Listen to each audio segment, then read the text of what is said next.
Poštovani gledatelji, dobrodošli u lice i naličje talk show portala Direktno. Namjeravamo se dobro zabaviti pregledom godine na odlasku i očekivanjima za 2019. godinu. Pozivamo vas da se zabavite s nama. Vaši voditelji su kolumnistica portala Direktno Dragana Radosinović i novinar portala Direktno Marijan Opačak. Svoje domjenke za vas i za nas danas su žrtvovali financijski konzultant Andrej Grubišić i gradonačelnik Bjelovara Dario Hrebak. Dobrodošli.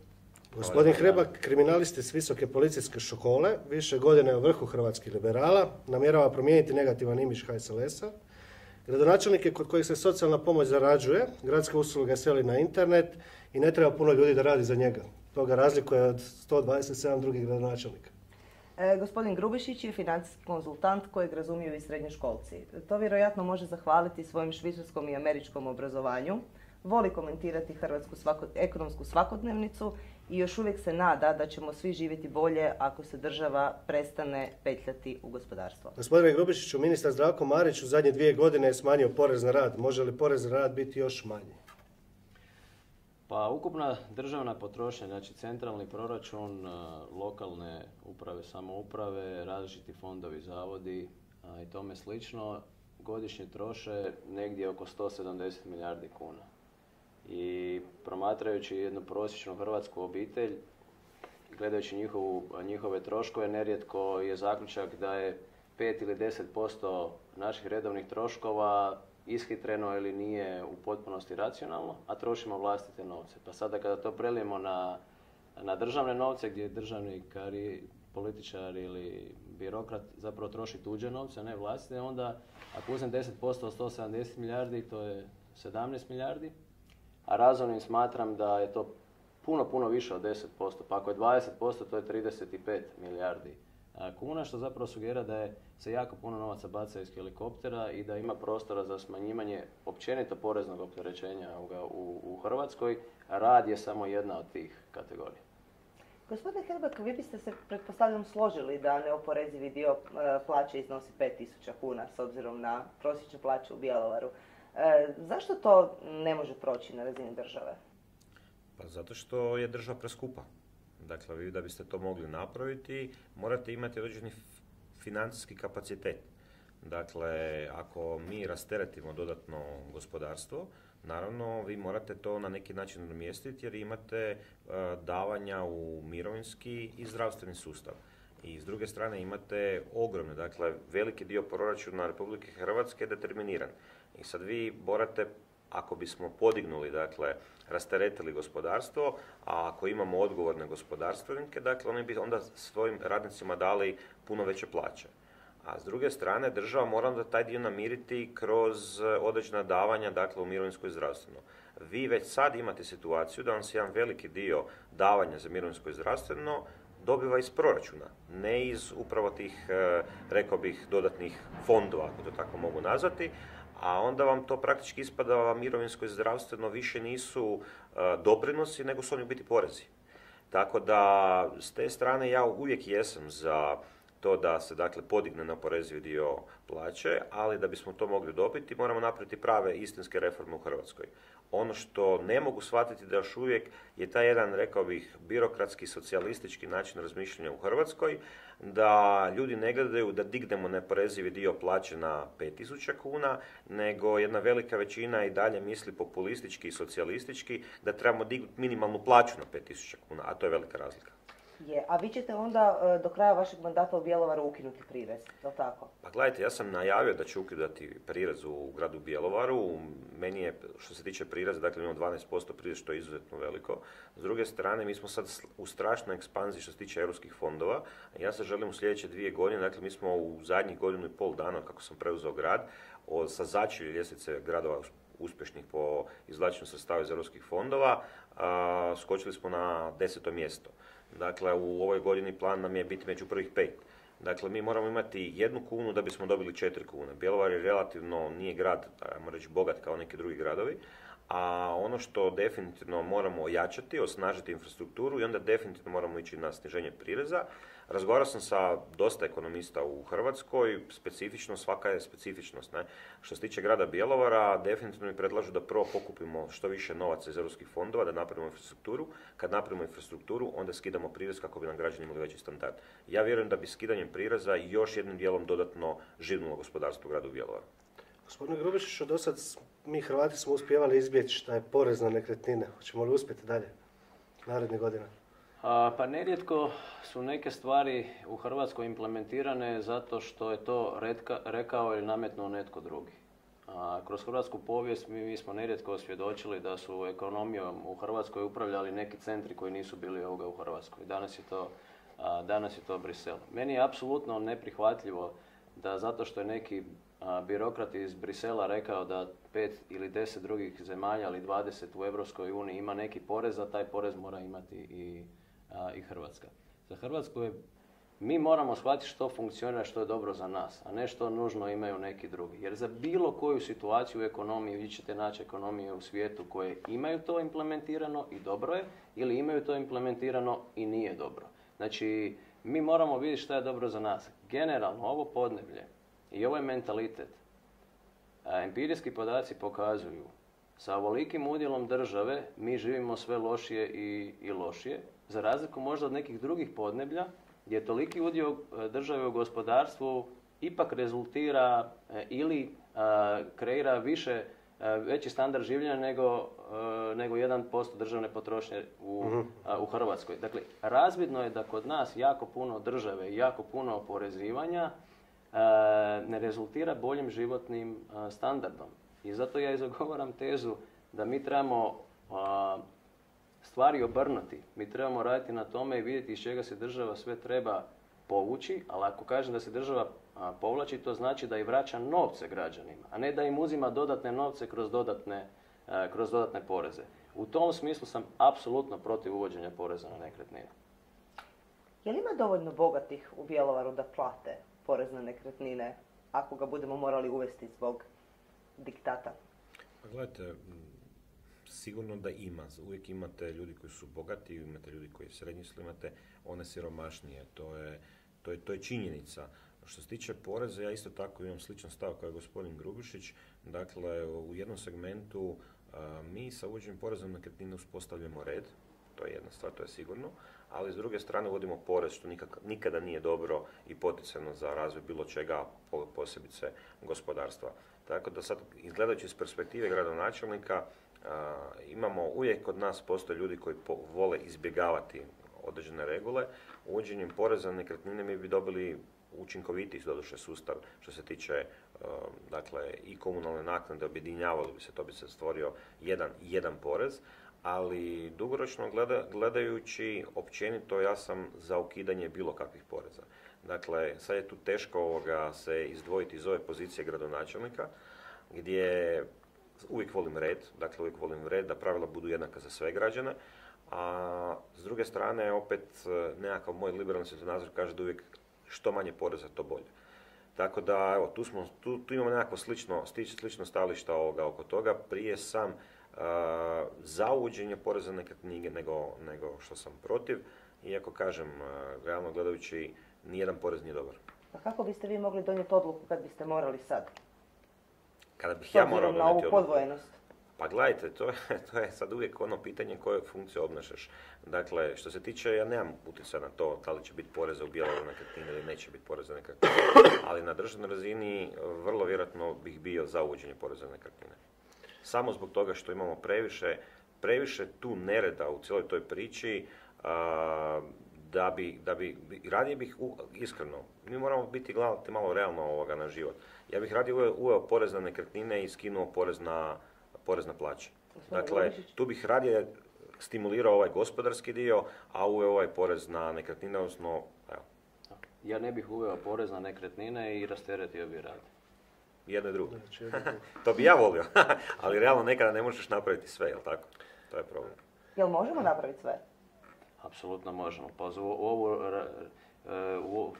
ja se ne slažem s ovom tezom da su u proračunu da je dobar dio hrvatskog proračuna determiniran. Mislim, on je takav zato što ga netko ne želi promijeniti. Sila mijenja sve. Dakle, 200.000 ljudi je u privatnom sektoru između 2009. i 2014. dobilo otkaz. I imao si poplavu ponude radne snage. U roku 10 godina imaš nedostatak radne snage. Gdje su ti ljudi? Neki su promijenili posao, odnosno našli su posao ovdje i rade nešto drugo, a neki su našli posao van Hrvatske. Ali zašto su to napravili? Zato što su bili prisiljeni. U hrvatskom javnom sektoru, u najširem smislu riječi, imate preko 400.000 ljudi. I neko kaže da je to zadano. Ništa to nije zadano. Znači, kada bi otpustili samo 10% tih ljudi, dakle 40.000, da li se to može provesti? Apsolutno može. Neko samo treba reći, gledaj, idem to sada idem sprovesti. Dakle, ta jedna indoktrinacija da je nešto zadano i nepromjenjivo je, nažalost, pogrešna, a jedini koji na kraju dana pate od toga su hrvatski građani, koji u toj istoj državi koja je kreirala takav jedan sustav sa predeterminiranim rashodima je kreirala to da imate naciju koja je nakon Bugara najsiromašnija u Europskoj uniji. Kažete da nije zadan proračun, a ipak će Uljaniku neko dati 4,5 milijarde kuna. Ja se nadam da neće. Po najnovijem, po jednom od programa, zapravo svaki novi plan restrukturiranja zahtjeva sve više i više novaca, što zapravo sugerira u kojoj mjeri je to sve jedna nebuloza. Dakle, vi sa svakim novim planom tražite dodatnu milijardu ili dvije nečega. Uljanik je, nažalost, jedna priča za koju ja se nadam da se neće pojaviti strateški partner. Zašto? Jer u bilo kojoj scenariju se očekuje da država u tome participira. Ne participira država. Participiramo nas 4. Prisilno, bez da dobivamo bilo šta za uzvrat. Uvijek partikularna skupina ima od toga nekakav poseban interes. Tamo ljudi koji rade dobrovoljno, ne rade prisilno, zato dobivaju plaću i naknadu. Dobavljači vjerojatno imaju u najmanju ruku, reklo bi se, korektne uvjete, da ne kažem mnogi od njih i prenapuhane uvjete, ali postoje razlozi zašto su brodogradilišta neprofitabilna. To bi se onda moglo reći tako i za rafineriju u Sisku. Pa što se tiče rafinerije u Sisku, mislim da je samo pitanje dana kada će ona zapravo napokon biti zatvorena. Zašto kažem napokon? Nažalost, hrvatska javnost mora prihvatiti da privatna kompanija ne postoji radi njenih djelatnika. Djelatnici, odnosno radnici, su u funkciji ostvarivanja ekonomskih interesa vlasnika biznisa. Samo ako je djelatnicima dovoljno dobro, bit će dobro i nekom vlasniku. Ali ne postoji kompanija radi djelatnika. Ako djelatnicima se taj biznis toliko sviđa, neka kupe taj biznis. Ali cijelo vrijeme protežirati ideju, ja znam raditi u rafineriji ili ja znam raditi brodove, ali netko drugi bi mi trebao osigurati neograničeni izvor financiranja, to jednostavno na dugi rok nije održivo, odnosno rezultira osiromašivanjem svih drugih koji to moraju prisilno financirati.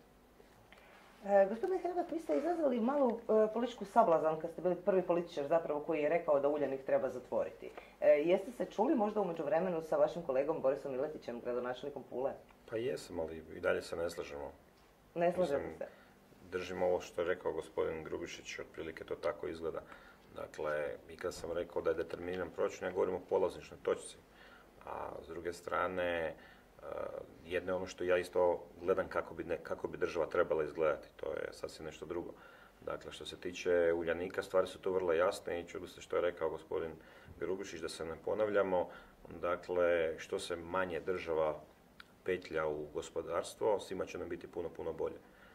Nemoguće da smo sve ove godine, mene osobno je sablaznila činjenica da su određeni matematičari izračunali da su ti ljudi svih ovih godina bili na burzi i da smo plaćali im onoliko koliko dobivaju plaću. Za državu bi to bilo isplativije i povoljnije nego da su ih držali tolike godine zaposlenima u Uljaniku. Dakle, i mene uvijek isto iznenađuje činjenica zašto je recimo država, po kojem to kriteriju država određene grane djelatnosti subvencionira, a koje grane ne zaslužuju da ih država subvencionira. Osobno ja mislim da je jedna od najvećih rak rana općenito države su te subvencije. i mi čak u gradu, evo moram reći, uvijek gledam da budemo čisto, pokušavamo pomagati, subvencioniramo, ali to nekako na lokalnoj razini ispada preciznije. Međutim, i sam se pitam često da li je i to isto tako dobro. Naime, o čemu se radi? Radi vam se o tome da ste vi, recimo kad gledamo samo subvencije u poljoprivredi, 40 milijardi kuna u 10 godina je upumpano u hrvatsku poljoprivredu, a uspjeli smo u tih 10 godina smanjiti u pola proizvodnju, pa ko je tu lud? Dakle, slična priča je isto tako i sa brodogradnjom. Ja mislim, zašto bi recimo primjerice, kada gledamo sad tako, ja osobno mislim da niko ne treba više dobivati subvencije, ali recimo zašto bi Uljanik dobivao subvenciju, a recimo jedan Mate Rimac ne bi. Karikiram sad, ili neko drugi, neka druga grana, možda IT industrija. Zašto recimo Infobit ne bi dobio subvenciju? Razumijete? Mislim, koja je grana koja recimo evo sad zapošljava već par tisuća ljudi. Dakle, tu taj kriterij, ta nejasnost pravila igre, možda je bolje čak da ni nema pravila igre. Da država jednostavno se makne iz gospodarstva, nema nikakvih pravila igre i da tržište samo postoji pravila igre. Evo da malo glumim gradonačelnika Pule, da je Pevec kojim slučajem bankrotirao, kako bi bilo u Bjelovaru? Pa gledajte, sigurno mi je bilo teško. Ali šta vi mislite da je meni bilo lako kad sam donio odluku da ljudi koji primaju socijalnu pomoć u gradu Bjelovaru, ja ih zovem profesionalni socijalci, neki od njih, ne svi, neki od njih. Dakle, šta mislite da mi je bilo lagano presjeći on? Pa naravno da je bila buna, naravno da su mi ljudi dolazili i govorili da to nisam smio napraviti, da to nije dobro i tako dalje. Ja samo želim da ona radnica koja radi noćnu smjenu u jednoj bjelovarskoj firmi, da dobija jednaku plaću kao što dobija i onaj ko od države i od grada uzima određene socijalne benefite. Ako je to doista tako, ako je to tako složeno, ja iz ove kože ne mogu iskočiti, zato što nemam utjecaja na državnu razinu da se neke stvari promijene, ali ako je to doista tako, onda želim da barem ravnomjerno bude nekakav teret i da postoji nekakva solidarnost. Znači i ti moraš koji dobijaš pomoć, ok, država ti daje pomoć, grad ti daje pomoć, ali onda to moraš odraditi da se barem koliko toliko uspostavi sustav ravnoteže, da ona radnica shvaća da ona nije uzaludno to što ona radi. Ja sam bio skamenjen kad mi jedan čovjek koji prima socijalnu pomoć došao i otvoreno mi rekao, gradonačelniče, pa dajte me shvatite, zašto bi, pa nisam lud, zašto bih ja radio za 3,5 tisuće kuna noćnu smjenu, ako za 3,5 tisuće kuna mogu biti doma i gledati tursku seriju? Evo. Na skali evo, pitanje za obojicu, na skali od 1 do 10, šta mislite koliko će DORH-ova istraga pokazati malverzacije u Uljaniku? Hoće li uspjeti što dokazati? Ne znam, ono što je moja impresija, da je sudstvo koje bi trebalo biti neovisno, da ono to u ozbiljnim ovakvim kesovima zapravo nije, da je pod strašnim političkim pritiskom, ovako najdiplomatskije rečeno. Jednako vrijedi ne samo za Uljanik, nego i za Agrokor i možda još neke druge slučajeve. I ja bi raste vjerojatnost da će se nešto naći ako će na vlast doći neka stranka koja je kontra ove koja je sada na vlasti. Tako da u svakom slučaju vjerujem da čak možda nije bilo niti klasičnog kriminala, ali čim ste vi subvencionirani i niste kontrolirani u razumnoj mjeri, subvencija uvijek paše partikularnoj skupini. Najčešće ta partikularna skupina javno ima priliku govoriti, proglašava svoj interes nacionalnim interesom i politika, odnosno država, voli reći evo mi smo vam pomogli. A zapravo uzeli su nama i dali su njima, a mi ništa nismo dobili za uzvrat. By the way, otprilike 1000 eura je do sada po glavi stanovnika dano u brodogradnju. Dakle, i onaj najsiromašniji građanin i onaj najbogatiji. Odnosno, 4-člana obitelj je dala otprilike 30 i nešto tisuća kuna do sada u brodogradnju za proizvod koji nikada ne bi kupili, nikada ništa nisu dobili za uzvrat, nikad ih niko nije ti pitao da li bi u to htjeli ulagati ili ne. I čak i kada je bilo dobro, profit je išao privatnim vlasnicima, što je možda i najveća glupost u tome svemu. Možda samo da se nadovežem na ovaj stečaj. Pevec ili bilo čega drugog. Koja je logika slobodnog tržišta? Kada nešto ide u stečaj, to nije nužno loše, nego je znak tržišta da jednostavno nije održivo. Da ti resursi koji su zavezani sada u toj kompaniji, bilo da se radi o imovini, bilo da se radi o radnicima, jednostavno nisu produktivni. Treba ih osloboditi i pustiti da idu negdje drugdje. Jer u suprotnom vi nikada ne biste imali niti Facebooke, niti Google, niti Amazone, niti Tesle, niti ne znam pojma što drugo, da su se silom resursi koji su nekad svojevremeno bili vezani u neke druge biznise i novci, uključujući sa tim resursima, bili vezani i da se nisu mogli osloboditi iz onoga što je loše. Nema ništa gore od nasilnog branjenja neproduktivnih radnih mjesta. Onaj ko to plaća je onaj drugi i samim time njegovo radno mjesto sve manje i manje produktivno, a samim time njegov životni standard. Ako mogu samo uletiti, gospodin Grubišić je rekao da više bi vjerovao da će DORH-ova istraga nešto naći kad bi se promijenila vlast. HSLS participira u vlasti. Kakav je vaš stav prema tome, prema trenutačnim istragama DORH-a u slučajevima potencijalnih kriminalnih radnji u kompanijama koje nam eto propadaju? Prvo bih se samo htio još nadovezati jedan samo mali primjer, pa ćemo onda na ovaj dio pitanja. Dobar primjer je Nokia. Dakle, zamislite jednu državu, što mislite da je Nokia u Hrvatskoj? Razumijete? Država nije Nokia išla spašavati u Finskoj, ne? A od Nokije, kad je Nokia pala, nastalo je par jakih malih firmica koje su pokrenuli, praktički se ništa posebno dogodilo nije. Gospodarski pad u Finskoj je bio 4%. U tom trenutku da, ali gledamo dugoročnu priču. Dakle, što bi se dogodilo? Kod nas mi uvijek robujemo tom nešto što je rekao gospodin Grubišić, robujemo tim nekom, dogodit će se neka katastrofa. Ja i danas nisam siguran da li Agrokor trebalo spašavati. Evo iskreno. I pitanje je što će budućnost donijeti po pitanju Agrokora i kako će ta priča na kraju uopće završiti. A sada se vratimo na ovu temu. Dakle, ne bih ti komentirao hoće li institucije nešto napraviti ili neće. One su tu da rade svoj posao. Na kraju krajeva, to je moja struka, tako da bih to pustio. Vjerujem da ima puno stručnih, dobrih ljudi.